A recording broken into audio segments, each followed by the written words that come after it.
Hello दोस्तों, तो कैसे हो आप सभी। उम्मीद करता हूं कि आप सभी ठीक होंगे। दोस्तों, आज हम करने वाले हैं राजस्थान जीके में कला संस्कृति का टेस्ट। तो जल्द से वीडियो स्टार्ट करते हैं और लेते हैं अपना पहला क्वेश्चन। चरवो, चरो से क्या आशय है।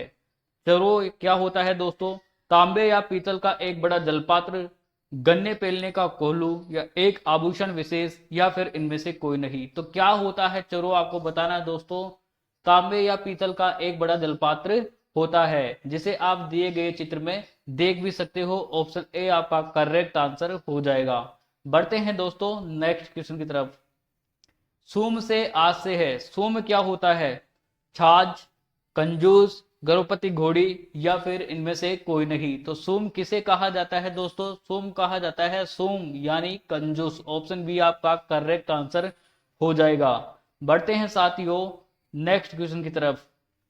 गायों का मनोरम अंकन निम्न में से किस चित्र शैली की अनुपम विशेषता है। तो बताना है जो गायों का मनोरम अंकन है वो किस चित्र शैली की विशेषता है। बीकानेर शैली की है, या फिर नाथ द्वारा शैली की है, किशनगढ़ शैली की है, या फिर इनमें से कोई नहीं। कौन सा राइट आंसर होगा दोस्तों। तो ये है नाथ द्वारा शैली की। ऑप्शन बी आपका करेक्ट आंसर हो जाएगा। नाथ द्वारा शैली में ही गायों के चित्र बने हुए हैं।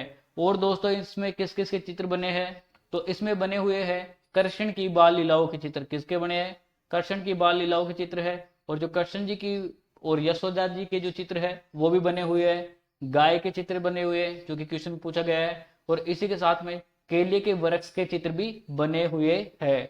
नाथ द्वारा शैली है दोस्तों, इसको वल्लभ शैली भी कहा जाता है।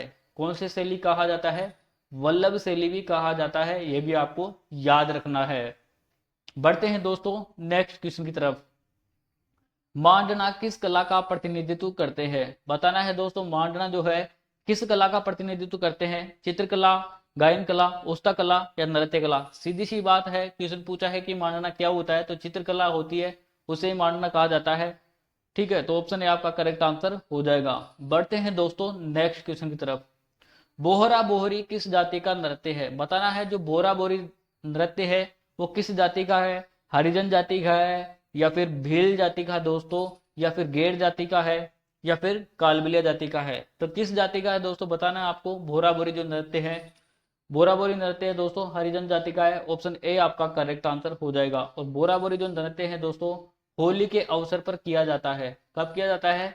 होली के अवसर पर किया जाता है। और इसमें दो पात्र होते हैं, जिसमें एक तो बोरा का रोल निभाता है और दूसरा बोहरी का रोल निभाता है। बढ़ते हैं दोस्तों नेक्स्ट क्वेश्चन की तरफ।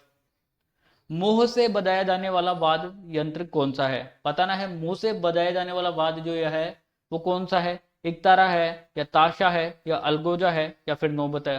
तो अलगोजा का मुंह से बजाया जाता है दोस्तों। ऑप्शन सी आपका करेक्ट आंसर हो जाएगा। अलगोजा की फोटो आप दिए गए चित्र में देख सकते हो। और इसी के साथ में दोस्तों अलगोजा जो है राजस्थान राज्य का लोक वाद्य यंत्र भी है। तो आपसे क्वेश्चन पूछा जा सकता है, या फिर वेरी इंपॉर्टेंट क्वेश्चन है कि राजस्थान राज्य का लोक वाद्य यंत्र क्या है। तो आपको क्या बताना है दोस्तों। अलगोजा बताना है। क्या बताना है। अलगोजा बताना है। दोस्तों अगर वीडियो पसंद आ रहा है तो वीडियो को लाइक कीजिएगा, चैनल को सब्सक्राइब कीजिएगा, और हो सके तो वीडियो को अपने दोस्तों के पास भी शेयर कीजिएगा, ताकि वीडियो को लाभ ज्यादा से ज्यादा स्टूडेंट्स को मिल सके। बढ़ते हैं साथियों नेक्स्ट क्वेश्चन की तरफ। पिंगल शैली प्रचलित रही। दो शैलियां है, पिंगल है ठीक है, और एक डिंगल है, मिलती जुलती। ठीक है, तो अभी पूछा है आपसे पिंगल शैली प्रचलित रही तो पश्चिमोत्तर राजस्थान में, दक्षिण राजस्थान में, पूर्वी राजस्थान में, या फिर दक्षिण पूर्वी राजस्थान में। तो पिंगल शैली पूर्वी राजस्थान में प्रचलित रही। ऑप्शन सी इसका करेक्ट आंसर हो जाएगा। और जो डिंगल शैली है दोस्तों वो पश्चिम राजस्थान में प्रचलित रही थी। तो ऑप्शन उसका ए आंसर हो जाएगा। वैसे जो डिंगल शैली है वो पश्चिम में, और पिंगल है वो कौन से में, पूर्व में। ये दोनों के दोनों आपको याद रखने हैं। बढ़ते हैं दोस्तों नेक्स्ट क्वेश्चन की तरफ। बासी भोजन का संबंधित पर्व है। बताना है जो बासी भोजन हम करते हैं वो किससे संबंधित पर्व है। बरसाती अमावस, या फिर बाशोड़ा, या ढींगा गणगौर, या फिर इनमें से कोई नहीं। तो बाशोड़ा को ही कहा जाता है जिसे हम बासी भोजन करते हैं। और बाशोड़ा कौन सी देवी से संबंधित त्योहार है। तो ये है दोस्तों शीतला माता से। किससे संबंधित है। शीतला माता से संबंधित त्योहार है। और शीतला माता का जो मंदिर है वो कहाँ पर स्थित है। चाकसू में स्थित है। और चाकसू कहां पर स्थित है? जयपुर जिले में स्थित है, यह भी आपको याद रखना है। बढ़ते हैं दोस्तों नेक्स्ट क्वेश्चन की तरफ। महाकुंभ कितने वर्षों के अंतराल में होता है? ये तो आपको वैसे ही पता होगा दोस्तों, 12 वर्षों के अंतराल में होता है। ऑप्शन डी इसका करेक्ट आंसर हो जाएगा। बढ़ते हैं दोस्तों नेक्स्ट क्वेश्चन की तरफ। वेली कृष्ण रुक्मणी के लेखक है। वेली कृष्ण रुक्मणी के लेखक है। बहुत बार एग्जाम में पूछा गया है दोस्तों क्वेश्चन, आपको बताना है कि वेली कृष्ण रुक्मणी के लेखक कौन है। पृथ्वीराज राठौड़, श्री ईसरदास, प्रताप सिंह महाराजा या फिर बांकीदास। तो पृथ्वीराज, ऑप्शन ए इसका करेक्ट आंसर हो जाएगा। इसी के साथ में दोस्तों जो पृथ्वीराज राठौड़ है उनकी और कौन कौन से ग्रंथ है लिखे गए, वो है देखो दसम भागवतरा। क्या है, अभी इतना तो मैं लिख नहीं पाऊंगा, इसमें आप सुन ही लो। दसम भागवतरा हुआ, ठीक है। गंगा लहरी, कल्ला, रायमलोतरी, कुंडलिया, ठीक है, ये भी इसके ग्रंथ है। बढ़ते हैं दोस्तों नेक्स्ट क्वेश्चन की तरफ। सुंदर विलास की रचना किसने की? बताना है सुंदर विलास की रचना किसने की। वेरी इंपॉर्टेंट क्वेश्चन है एग्जाम की दृष्टि से, बहुत बार एग्जाम में पूछा भी गया है दोस्तों। सुंदर विलास की रचना किसने की है? रैदास ने या सुंदरदास ने या मीराबाई ने या फिर दादू दयाल ने? तो सुंदर विलास की रचना की है सुंदरदास जी ने। ऑप्शन बी इसका करेक्ट आंसर हो जाएगा। बढ़ते हैं दोस्तों नेक्स्ट क्वेश्चन की तरफ। मीराबाई की प्रसिद्ध रचना है, तो मीराबाई की प्रसिद्ध रचना कौन सी है? गीतावली, नीय पत्रिका, पदावली या फिर ब्रजराज। तो आपको पता होगा पदावली उनकी प्रसिद्ध रचना है, तो ऑप्शन सी इसका करेक्ट आंसर हो जाएगा। और इसी के साथ साथ में दोस्तों मीराबाई के और भी ग्रंथ है, जिनमें एक प्रसिद्ध ग्रंथ और है राग सोरठा। कौन सा है? राग सोरठा, ये भी आपको याद रखना है। बढ़ते हैं दोस्तों नेक्स्ट क्वेश्चन की तरफ। लोक देवता पाबूजी का बोध चिन्ह क्या है? लोक देवता पाबूजी का बोध चिन्ह क्या है? पाबूजी के बारे में वैसे बहुत क्वेश्चन आपने सुने होंगे और बहुत आपको याद भी होंगे कि जो लोक देवता पाबूजी है उनका मंदिर कहाँ पर स्थित है? कोलू गांव में स्थित है। और कोलू गांव में स्थित है फलोदी जोधपुर में। लोक देवता है पाबूजी, वो ऊंटों के देवता है। क्या है? ऊंटों के देवता है। साथ में प्लेग रक्षक देवता है दोस्तों। और इसी के साथ साथ में ये गोरक्षक देवता है। क्या है? गोरक्षक देवता है। परंतु ये क्वेश्चन आपने पहली बार सुना होगा या फिर बहुत ही कम सुना होगा कि लोक देवता पाबूजी का बोध चिन्ह क्या है? लाठी या फिर फरसी या तीर या भाला। तो इनका प्रसिद्ध चिन्ह दोस्तों याद रखना है, भाला है। ऑप्शन डी इसका करेक्ट आंसर हो जाएगा। बढ़ते हैं दोस्तों नेक्स्ट क्वेश्चन की तरफ। किस लोक देवी का मंदिर मठ कहलाता है? तो मठ कौन से लोक देवी के मंदिर को कहते हैं? जीण माता, केला देवी, करणी माता या फिर आई माता। तो करणी माता के मंदिर को क्या कहा जाता है? मठ कहा जाता है। ऑप्शन सी आपका करेक्ट आंसर हो जाएगा। करणी माता का मंदिर कहां पर स्थित है दोस्तों?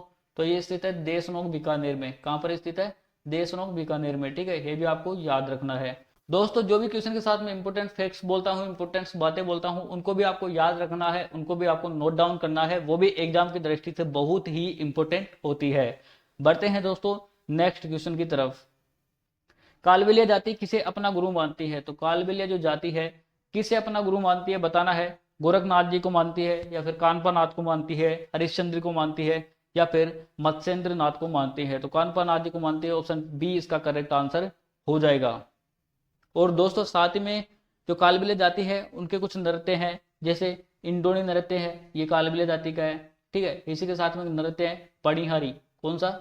पणिहारी नृत्य है, ये भी कालबेलिया जाति का है। और एक नृत्य है शंकरिया नृत्य, ये भी कालबेलिया जाति का है। तीनों के तीनों नृत्य कहाँ के है? अजमेर जिले से संबंधित है, ये भी आपको याद रखना है। और जिसमें शंकरिया नृत्य मैंने आपको बताया है, जो शंकरिया नृत्य बताया है उसकी प्रसिद्ध नृत्यांगना है गुलाबो। कौन है? गुलाबो है प्रसिद्ध नृत्यांगना। बढ़ते हैं दोस्तों नेक्स्ट क्वेश्चन की तरफ। राजस्थान की सबसे प्राचीन जनजाति कौन सी है? बहुत अच्छा क्वेश्चन है एग्जाम की दृष्टि से। तो राजस्थान की सबसे प्राचीन जनजाति कौन सी है? भील है या फिर मीणा, सांसी या गरासिया? तो भीलों को ही कहा गया है सबसे प्राचीन जनजाति। ऑप्शन ए आपका करेक्ट आंसर हो जाएगा। और भीलों के घर को क्या कहा जाता है दोस्तों? कू कहा जाता है और टापरा भी कहा जाता है। क्या कहा जाता है? टापरा। ये भी आपको याद रखना है। बढ़ते हैं दोस्तों नेक्स्ट क्वेश्चन की तरफ। कथोड़ी कहाँ के मूल निवासी है? तो कथोड़ी कहाँ के मूल निवासी है बताना है। आंध्र प्रदेश के, केरल के, तमिलनाडु के या महाराष्ट्र के? तो महाराष्ट्र के। ऑप्शन डी इसका करेक्ट आंसर हो जाएगा। बढ़ते हैं नेक्स्ट क्वेश्चन की तरफ। जोगी महल किस दुर्ग के निकट स्थित है? तो जोगी महल का दोस्तों आपको पता होगा, अगर राजस्थान जी के पढ़ते हो तो सिंपल सा क्वेश्चन है। रणथंबोर दुर्ग के निकट है या नाहरगढ़ दुर्ग के निकट है, चित्तौड़गढ़ दुर्ग के निकट है या फिर जोधपुर दुर्ग के निकट है? तो जोगी महल है रणथंबोर दुर्ग के निकट है। ऑप्शन ए आपका करेक्ट आंसर हो जाएगा। साथ ही साथ में जो रणथंभौर है ये कहाँ पर स्थित है दोस्तों, सवाई माधोपुर जिले में। एक तो आपका ये हो गया, रणथंभौर का दुर्ग कहाँ पर स्थित है, सवाई माधोपुर जिले में स्थित है।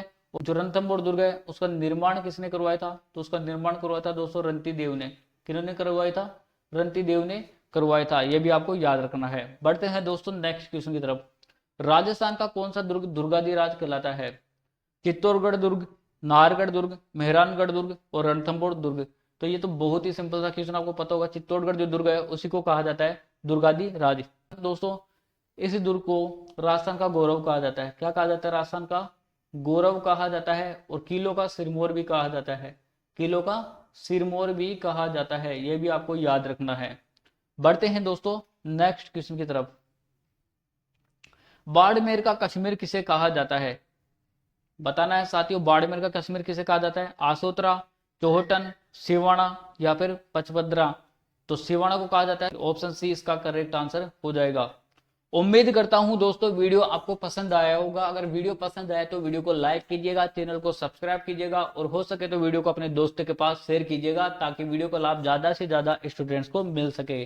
तो मिलते हैं ऐसे ही धमाकेदार टेस्ट सीरीज के साथ नेक्स्ट वीडियो में। तब तक के लिए राम राम सा खम्मा गणी।